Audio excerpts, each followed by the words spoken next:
A few months ago, my mother-in-law sent me a news article about a gathering in North Carolina. The event was a celebration of Jan Karon's 15th and final Mitford book. Hundreds of fans showed up to meet her and thank her for the stories that had become part of their lives. I was touched, not just by the devotion of her readers, but by Miss Karon's journey as an author. She'd wanted to write since she was a little girl, and her goal was simple: to create a place that feels like home, a comforting escape for anyone, no strings attached. So, naturally, I had to pick up the first book in the series. My initial thought? It was kind of thick for something that felt like it should be fluffy, and to be honest, a little flat at first. A priest, a small mountain town, hundreds of pages of description. It wasn't exactly jumping off the page.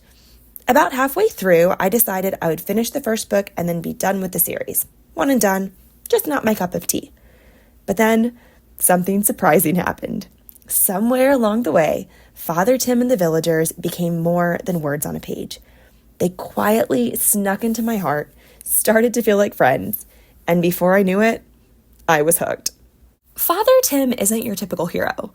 He's in his 60s, balding, a little soft around the edges, prone to worry, and locked in an ongoing battle with little Debbie.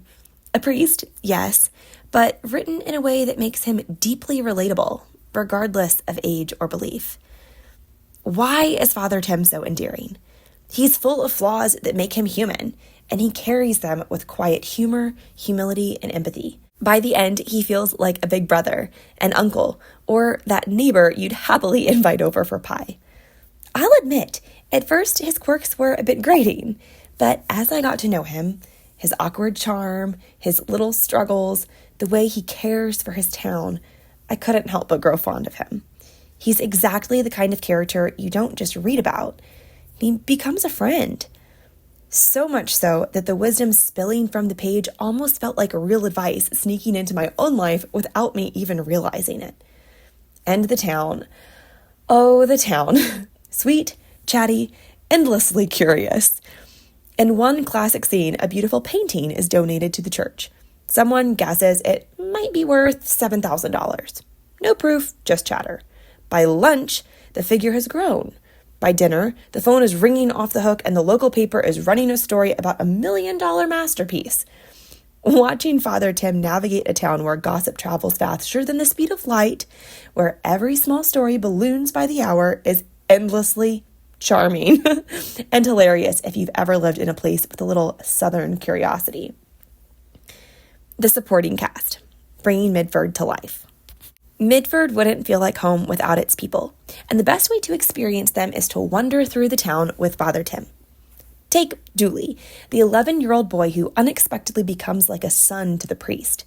Curious, mischievous, and honest in ways that keep Father Tim both on his toes and laughing, Dooley brings energy and heart to every scene. On his first trip to the Owens farm, he insisted that he could ride the horse. "I can do it," he declared. Only he wasn't quite ready. Within minutes, he was splashed into the mud, sputtering and drenched. Over the coming weeks, under gentle guidance, Dooley learned responsibility, feeding and caring for the horse, riding safely, and gaining confidence along the way. Watching Father Tim navigate life with Dooley, guiding him, teasing him, quietly loving him, gives the town its heartbeat. Miss Sadie is sharp-tongued, wise, and utterly lovable. She offers guidance, humor, and perspective, the kind of elder you wish lived next door in real life. Her presence reminds you that life's wisdom often comes with a little side of sass.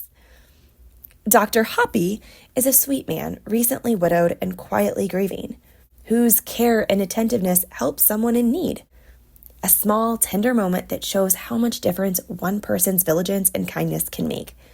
Watching him navigate grief and slowly open his heart again adds depth and warmth to Mitford's community.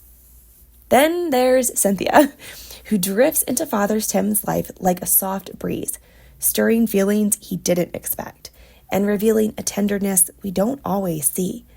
Through her, we catch glimpses of the vulnerability and longing that make him so real. I loved noticing the way the town's older adults are finding love, companionship, and second chances. It's subtle, but it's everywhere. widows opening their hearts, gentle romances slowly blooming, and people learning that love can surprise you, even later in life. These moments give the book warmth and hope, a gentle reminder that life doesn't stop, even in small towns tucked into the mountains. And you can't forget Barnabas, the town's Buick-sized dog who bounces through Mitford like a furry tornado. Muddy, chaotic, and full of energy, he ignores commands, leaps everywhere, and generally runs the show. And yet, he listens.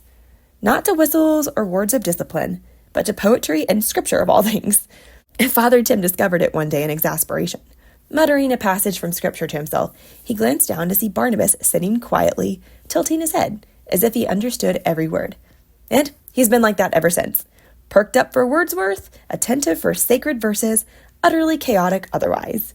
Only in Mitford could a dog be a whirlwind of chaos, and yet a quiet, thoughtful companion at the same time. Finally, there is the occasional whisper of mystery. Unknown jewels, a man in the attic, and even a dog napping. Intriguing and gripping, these small dramas never overshadow Mitford's warmth. In fact, the many storylines make Mitford feel alive. Ordinary days made extraordinary by kindness, humor, and quiet heroism. Through Father Tim's eyes, we don't just meet the characters.